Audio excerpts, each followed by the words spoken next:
Hey everyone, मैं हूँ प्रिया और आप देख रहे हैं इन्फॉर्मेशन टेकी। और आज की इस वीडियो में मैं आप लोग को बताने वाली हूँ कि किस प्रकार से आप व्यू टैब को यूज़ करेंगे।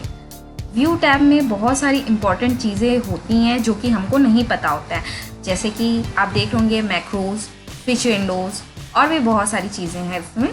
तो आज मैं सारी चीज़ें लाइन से बताऊँगी, तो प्लीज़ इस वीडियो को अंत तक देखिएगा। और अगर आपने अभी तक हमारे चैनल को सब्सक्राइब नहीं किया है तो प्लीज़ जाके सब्सक्राइब कर दीजिएगा। तो चलिए आज की वीडियो को स्टार्ट करते हैं।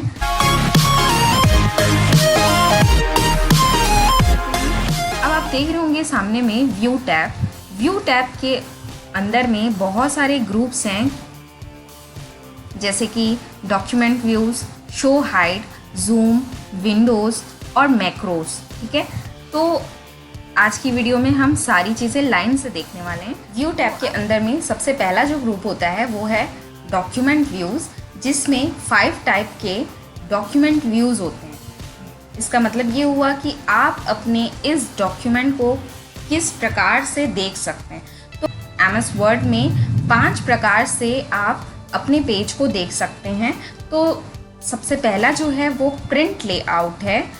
आपका जो डॉक्यूमेंट अभी दिखाई दे रहा है वो बाय डिफ़ॉल्ट प्रिंट लेआउट में होता है। उसके बाद आप आगे देख रहे होंगे फुल स्क्रीन। फुल स्क्रीन में क्या होता है कि आपका जो ये रिबन है वो हट जाएगा और फुल स्क्रीन में ये पेज दिखाई देगा। फुल स्क्रीन का मतलब ये हुआ कि जैसे कि अभी मेरा प्रिंट लेआउट में बाय डिफ़ॉल्ट पहले से सेट है, तो अब आप जब स्क्रॉल डाउन करते तब आपका नीचे का पेज दिखाई देता है। ठीक है, तो अगर आपको फुल स्क्रीन देखनी है तब आप ना डायरेक्टली क्या कर सकते हैं कि व्यू टैब में जाके फुल स्क्रीन रीडिंग में क्लिक कर लेंगे, तो आपका full screen reading full document दिखाई देगा। अब जो है आगे आप देख रहे होंगे वेब लेआउट। ठीक है, वेब पेज जब आप ओपन करते हैं तो आप का जो पेज है वो इस तरह दिखाई देता है। पेज की जो विड्थ है वो थोड़ी चेंज हो जाती है।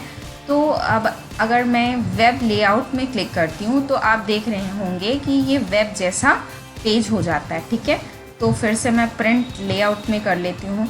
अब आगे देख रहे होंगे आप आउटलाइन। आउटलाइन का मतलब ये होता है कि इसमें टैब जो आपके कीबोर्ड में है, टैब कैप्स लॉक के जस्ट ऊपर में आप अपने कीबोर्ड में देखेंगे कैप्स लॉक के जस्ट ऊपर में एक टैब बटन होता है। इस टैब की सेटिंग इस पेज में होती है। ठीक है, तो आप जब भी टैब बटन दबाएंगे तो इस प्रकार से यहाँ पे टैब जो है एडजस्ट होता है। ठीक है, तो इस प्रकार से आप व्यू टैब के अंदर में आउटलाइन को यूज़ कर सकते हैं। आप देख रहे हैं आप ड्राफ्ट्स। ठीक है, तो ड्राफ्ट्स का मतलब ये होता है कि आपका जो ये पेज है उसका विड्थ भी बढ़ जाएगा, पर आप जो भी चीज़ लिखेंगे वो सिर्फ यहाँ से यहाँ तक ही लिखाएगा। ठीक है, तो ये होता है ड्राफ्ट्स। पर हमारा जो बाय डिफ़ॉल्ट होता है वो पेज लेआउट होता है, तो पेज लेआउट में ही हम सारी चीज़ें समझेंगे। अब जब आगे आप जाते हैं तो आगे आप देख रहे होंगे एक ये रूलर दिया हुआ है। तो मैंने आप लोगों को पहले ही इंट्रोडक्शन की क्लास में बताया था, रूलर बार होते हैं जो कि होता है पहला हॉरिजॉन्टल और दूसरा होता है वर्टिकल। ठीक है, तो हॉरिजॉन्टल में आप देख रहे हैं ये ऐसा रहता है जिसको जहाँ पर से आप एडजस्ट कर सकते हैं इसके इंडेंट को, लेफ़्ट और राइट इंडेंट को। ठीक है, तो अगर मैं इसमें क्लिक कर लेती हूँ तो रूलर बार हट जाएगा। तो जब भी आप अपने MS वर्ड को ओपन करते हैं और सपोज़ कि आपको रूलर बार नहीं दिखाई दे रहा है तो आप डायरेक्टली व्यू टैब में जाएंगे, रूलर को क्लिक कर लेंगे तो आपका रूलर बार हॉरिजॉन्टल और वर्टिकल शो हो जाएगा। ठीक है, अब यहाँ पे बहुत सारी चीज़ें दी हुई हैं जो कि यूज़ नहीं हैं मोस्टली, तो मैं अब आगे बढ़ती हूँ। आगे में कुछ नहीं दिया है, ये जूम दिया है। आप अपने पेज को किस प्रकार से जूम कर सकते हैं। कभी कभार ऐसा होता है कि हमारा पेज अचानक से छोटा हो जाता है। ठीक है, तो हम उस टाइम पे डर जाते हैं कि ये क्या हो गया करके। ठीक है, तो ऐसे टाइम पे आपको डरना नहीं है। यहाँ पे नीचे में आप देख रहे होंगे जूम इन और जूम आउट। तो जूम इन और जूम आउट में आपका पेज अगर ये छोटा हो जाता है कभी कभार तो हम ये सोचने लग जाते हैं कि हमारा पेज क्या हो गया। ठीक है, तो वो कुछ नहीं होता है, वो जूम जो है इन हो जाता है। आपको सिर्फ इसमें जूम आउट करना होगा और ऑलवेज़ ये 100% रखेंगे। तो यहाँ पे अगर मान के चलिए आपका 39% हो गया, तो आप डायरेक्टली क्या करेंगे, व्यू टैब में जाएंगे और 100% को क्लिक कर देंगे, तो डायरेक्टली आपको एडजस्ट करने की यहाँ पर से ज़रूरत नहीं है, यहाँ से डायरेक्टली 100% हो जाएगा। ठीक है, तो ये जूम वाले ग्रुप में ये जूम का ये इम्पोर्टेंस है। ठीक है, अब आगे मैं जाती हूँ यहाँ पे विंडोज़ में। ये विंडोज़ जो है वो बहुत ही ज़्यादा इम्पॉर्टेंट है। इसमें क्या होता है कि सपोज़ कि आप न्यू विंडो ले रहे हैं, ठीक है, तो न्यू विंडो में क्या होता है कि एक नया विंडो ओपन हो जाता है, ये देखिए, ठीक है, ये न्यू विंडो ओपन हो गया। अब मैं अगर अरेंज ऑल करती हूँ तो अरेंज ऑल में क्या होगा, अरेंज ऑल में ऐसा होता है कि आपका जो फर्स्ट डॉक्यूमेंट है वो सेकंड डॉक्यूमेंट जैसे दिखाई देगा, और अगर मैं जो भी चीज़ यहाँ लिखूँगी तो ये मेरे सेकंड डॉक्यूमेंट में भी शो होगा। मैंने यहाँ पे अभी हाई लिखा हुआ है, अब मैं जो भी विंडो 1 में लिखूँगी वो विंडो सेकंड में भी शो होता जाएगा। ठीक है, तो व्यू टैब में अरेंज ऑल का ये यूज़ होता है। अब अगर मैं स्प्लिट करती हूँ, स्प्लिट का मतलब क्या होगा कि इस पहले विंडो को इस दूसरे विंडो को इस पहले विंडो में अटैच कर देना, ये होता है स्प्लिट। तो मैं करके बता देती हूँ। सबसे पहले मैं स्प्लिट में क्लिक कर लूँगी, तो अब देख रहे होंगे कि ये स्प्लिट जब मैंने किया तो जो दूसरा डॉक्यूमेंट है वो पहले डॉक्यूमेंट के साथ जो है अटैच्ड हो गया। ठीक है, तो इस प्रकार से आप जो है स्प्लिट का यूज़ कर सकते हैं। अब नेक्स्ट यहाँ पे दिया है स्विच विंडोज़। ठीक है, स्विच विंडोज़ का मतलब ये होता है कि आप एक पेज से दूसरे पेज में डायरेक्टली यहाँ से जंप कर सकते हैं। ठीक है, तो मैं यहाँ पे स्विच विंडोज़ में अगर क्लिक करती हूँ, ठीक है, और मैं चाहती हूँ कि यहाँ सेकेंड वाले जो डॉक्यूमेंट है उसमें मैं जंप कर दूँ। ठीक है, तो मैं यहाँ पे जैसे ही मैं क्लिक करती हूँ दूसरे वाले डॉक्यूमेंट को, तो मेरा जो कर्सर है वो अब नीचे आ गया। ठीक है, मैंने क्या किया, स्विच कर दिया। ठीक है, तो इस प्रकार से आप स्विच कर सकते हैं विंडोज़ को। अभी मेरा कर्सर इधर है, एक और बार मैं आप लोग को करके बता देती हूँ। स्विच विंडोज़,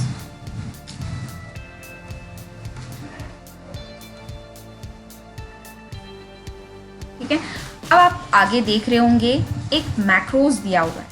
मैक्रोज का मतलब ये होता है हम जो भी चीज़ लिखते हैं उसको वो रिकॉर्ड करके रख लेता है, और हम जो भी स्टाइल में, जिस भी फॉन्ट में, जिस भी साइज़ में लिख रहे होते हैं रिकॉर्ड करके रख लेता है।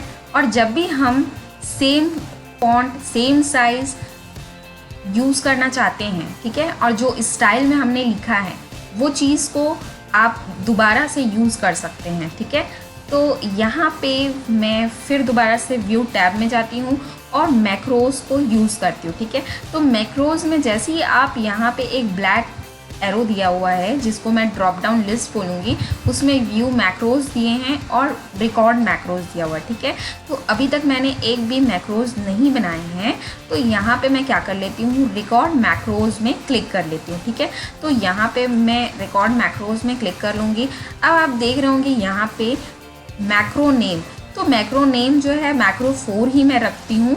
ठीक है, आप अपने हिसाब से नाम दे सकते हैं, पर मैंने जो है मैक्रो 4 ही रखना चाहती हूँ।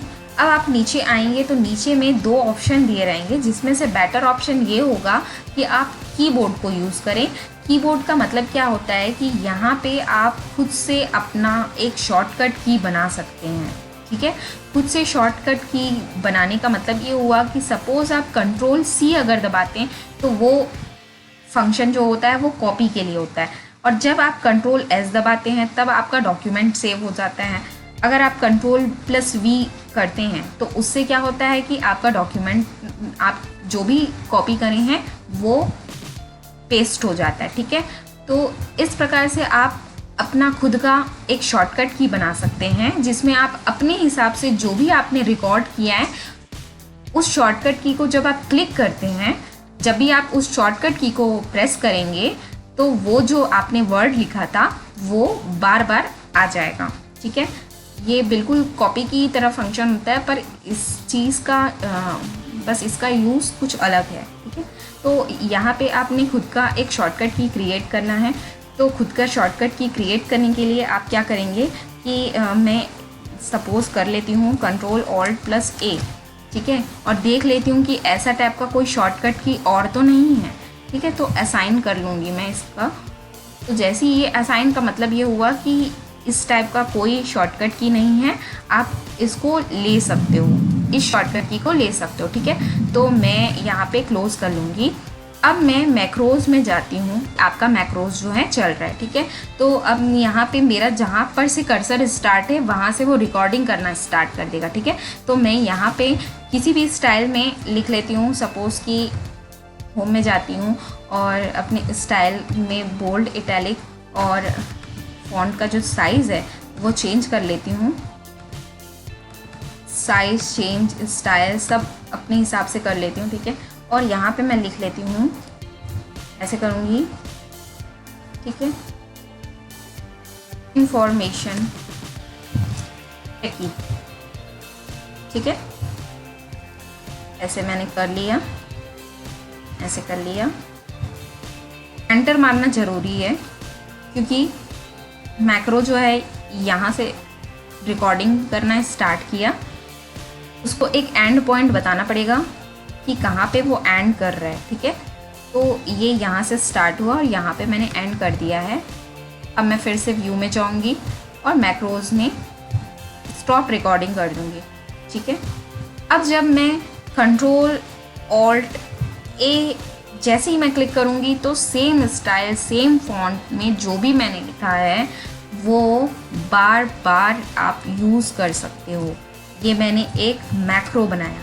ठीक है, तो इस प्रकार से आप अपने MS वर्ड में मैक्रोज को अपने हिसाब से यूज़ कर सकते हैं।